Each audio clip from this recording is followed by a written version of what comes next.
It's Friday, April 10th. I'm Lucie Steiner. And I'm Sam Seder. Which of these stories will you be talking about today?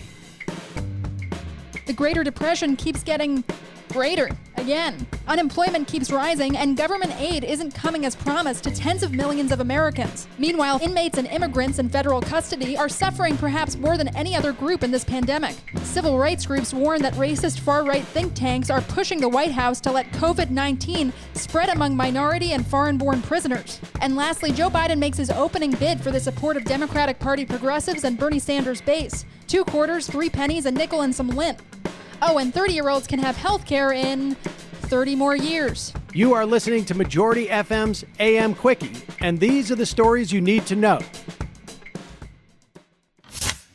The chairman of the Federal Reserve, Jerome Powell, said yesterday that America's economy is deteriorating at alarming speed. Hey, someone noticed. At least 17 million Americans lost their jobs in the 3 weeks ending last Friday. That's more than the total job losses over the 2-year duration of the most recent recession. The total comes after the latest unemployment filings were announced. They showed 6.6 million new claims last week alone. And as we previously reported, the national figures are an undercount because state unemployment systems are overwhelmed. And many millions more, including children, will lose their employer-provided health insurance as a result of these layoffs. Kind of a huge problem during a pandemic. Small businesses were supposed to be able to apply for emergency federal loans, but it seems very little of the $350 billion promised in a recent congressional spending package is actually reaching small business owners. Up to $2 million was supposed to be available to borrowers, but those who can get their paperwork approved are being offered $15,000 each, not nearly enough to maintain their payroll. Republicans are seeking to come to the rescue of people suffering from the problems they created, and depending on how the Democrats respond, they may be offering ideas pilfered from European liberals. A GOP senator from Missouri, Josh Hawley, proposed a bill yesterday that would have the federal government cover up to 80% of worker wages for the duration of the coronavirus emergency. Things aren't great for those who still have jobs either, especially for those who can't work from home. 80 employees at a single Smithfield meatpacking plant in Sioux Falls, South Dakota, tested positive for the coronavirus.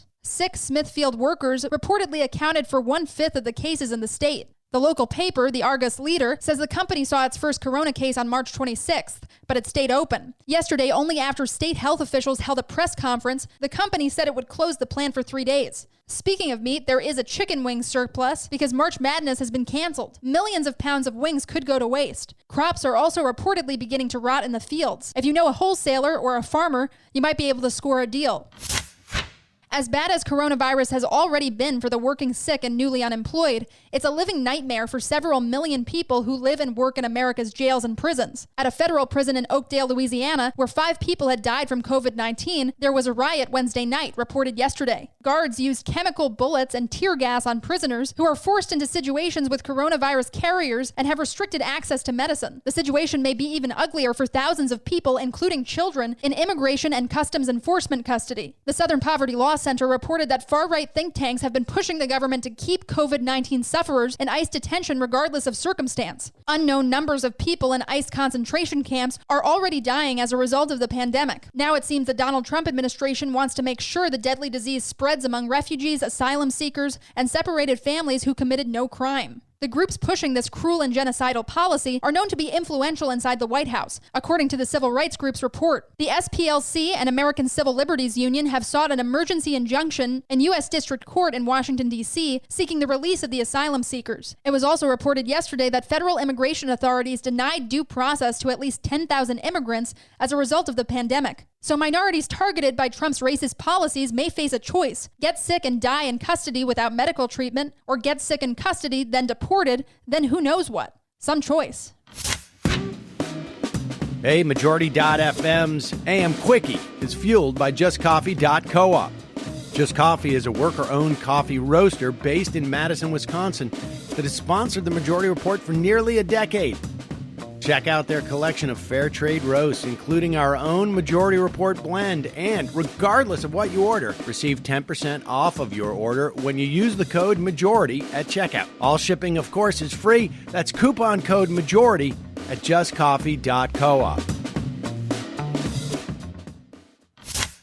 The presumptive Democratic Party presidential nominee, Joe Biden, made what his campaign and some media reports called his first gesture for the support of progressives who supported Bernie Sanders, who ended his campaign this week. But many Sanders supporters weren't sure if that gesture was an open hand or an extended middle finger. Though to be fair, people really shouldn't be shaking hands anyway. A polite wave will suffice. Social distancing. What was the Biden campaign's first offering to progressives? First, lowering the age of Medicare eligibility from 65 to 60 years old. Sanders campaigned on free Medicare for all, regardless of age or income. He also ran on a promise to cancel all outstanding student debt. Biden yesterday offered a student debt forgiveness plan with a major caveat. It would cancel debt for, quote, low-income and middle-class people who have attended public colleges and universities, unquote. Historically black colleges and universities would also be included. Some economists noted that the plan would not help people who attended for-profit universities, one of the fastest-growing and most predatory areas in higher education. And there are further restrictions on income and other vague exceptions in the plan. A Sanders advisor told the Washington Post that Biden's overtures are made with good intent and that a lot is at stake. However, don't expect Bernie to run around touting Joe's plans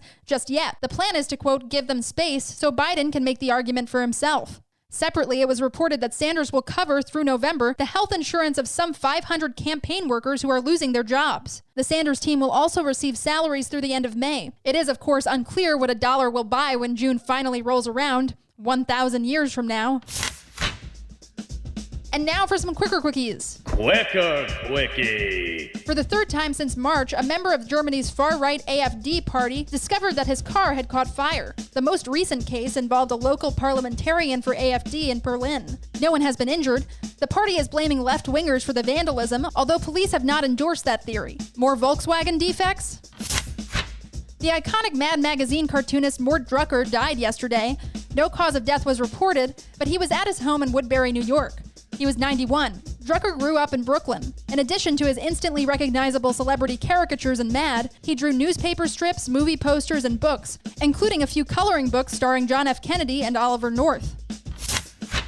At least one trade war might be winding down. The oil exporters cartel, OPEC, along with Russia and a few other countries, reached a tentative agreement to cut production and raise oil prices. Donald Trump spoke with Russia's Vladimir Putin and Saudi Arabia's King Salman after that meeting, but said he didn't know the result. So is he lying or just out of the loop?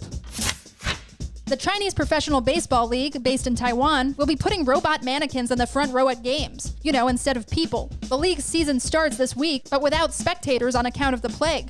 Congratulations to the marketing department of the Rakuten Monkeys. Currently, it seems a team without a sponsor. Quicker quickie.